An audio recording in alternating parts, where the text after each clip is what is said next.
All right, boys and girls, this here is my 2023 Kawasaki Z 650.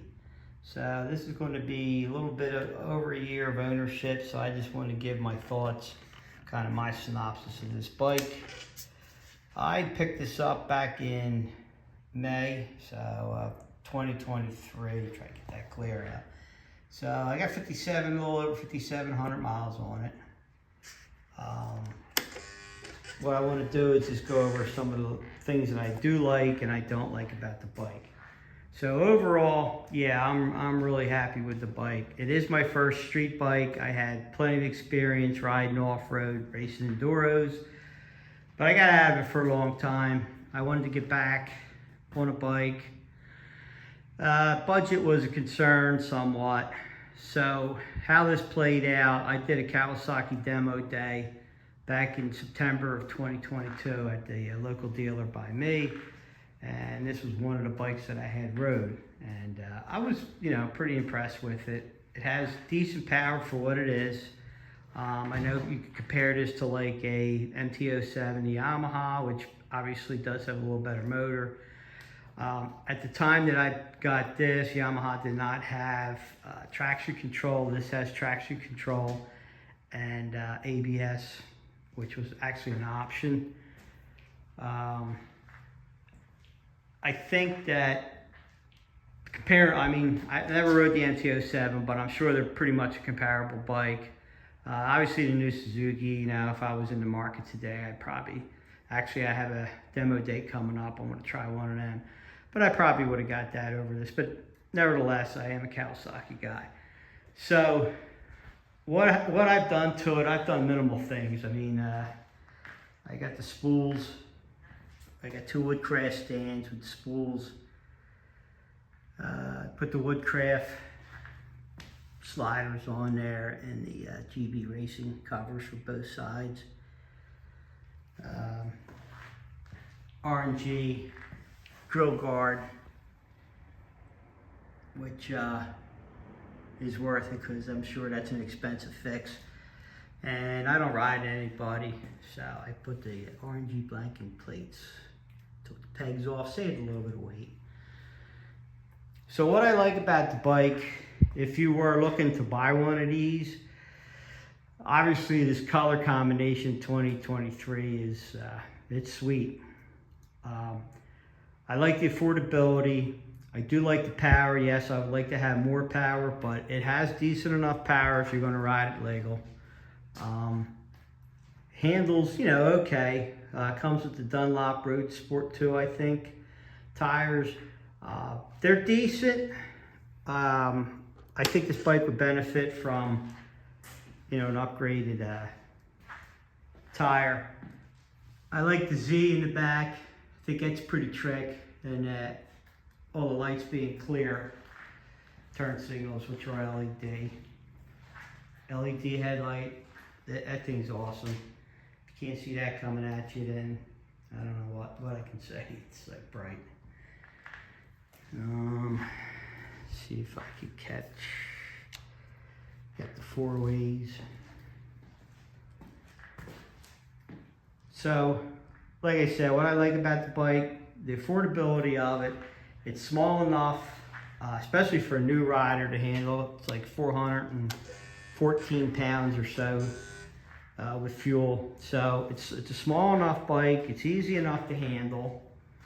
I'm 5'7". I can flat foot with room to spare. So that's another big benefit. The brakes are decent for it. The fronts, they grab pretty decent for the bike. It's it'll get you stopped with the ABS. Let's see, what else? It's good looking, I think I mentioned that. What I don't like is the cable operated throttle. It's just, I don't know, it's just cheap, I guess. There's no other way of putting it. And I know there's some lag, they say, with the ride-by-wire, but the play in it, that's really my only biggest complaint. What I wish it had, obviously I wish it had cruise control. I wish it had a quick shifter up and down. That would be nice. And it would be nice if, had a little more power. It'd be nice if Kawasaki actually put some money into it and upgraded it.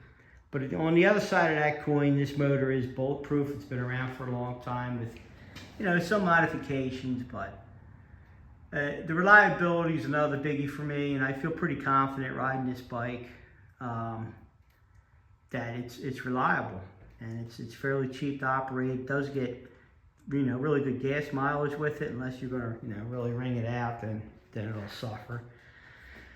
Let's see what else. Cheap to insure. As of right now, I'm like full coverage. I'm paying like $348 a year. I am an older rider, so I'm sure if you're younger maybe, but it still falls. The naked bike still falls into the sport category. Therefore, you're paying sport bike insurance. And that was one of the other reasons too. I mean, you go get a big leader bike, you're going to have a big insurance bill.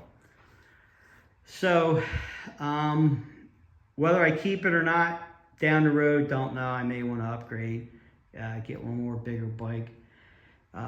One thing, even at 5'7", we go for some longer rides. My knees and everything, because it is a little small in the cockpit there. I can start tightening up, but it's still. I mean, it's good for 3 hours worth or so, and then by then, and you could always stop and just stretch a little bit. I mean, for what it is, if I keep it, which is a good possibility, I'll probably just upgrade the tires. I don't know if I'll put some Battle Axe 22s or 23s on it, or some Michelin Road 6s. And I think that'll help it a lot in the handling department.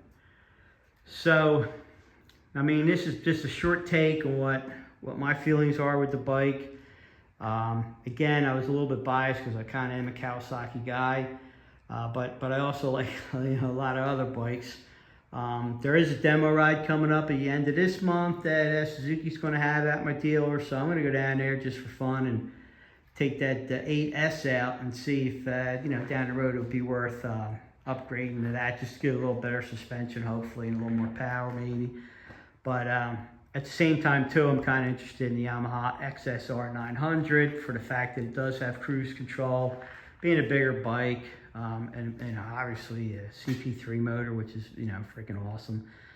So that's where that's at. If you're new or you're looking to buy one, or in the used market or whatever, ride it and see what you think. I think it's a decent bike. I also think though Kawasaki needs to start doing some updates to it to keep up with the competition, because it's falling behind now, but.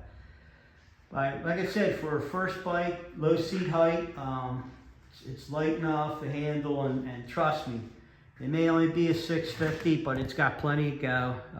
It'll get you down the road quick if you want to ride it. So hopefully this could help somebody in the future that may be looking for a Z650.